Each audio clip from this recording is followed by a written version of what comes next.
Tanaman ini di daerahku atau di desaku namanya koro pedang. Tetapi ada juga yang menyebutnya dengan kacang koro. Jadi biasanya setiap daerah itu memiliki nama tersendiri, tetapi yang dimaksud adalah sama tanaman ini. Ternyata manfaat dari koro pedang ini banyak sekali. Di antaranya bagi kaum petani bisa sedikit membantu untuk mengusir hama tikus yang berada di sawah.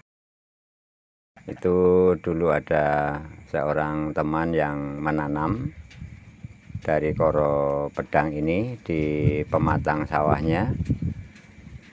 Sebelum ditanam padinya itu banyak yang diserang hama tikus. Bisa dikatakan rusak karena serangan dari tikus yang menghancurkan atau memakan batang-batang padi tersebut. Dengan adanya di pematang sawahnya ditanami, maka hama tikus akan berkurang karena adanya suatu kandungan yang bagi hama tikus tidak disenangi ataupun tidak disukainya.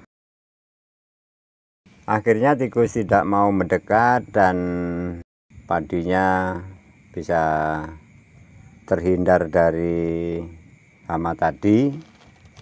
Akhirnya cerita dengan cerita disebarkan dengan teman-teman, maka pada saat ini ada yang mulai menanam di pematang sawahnya.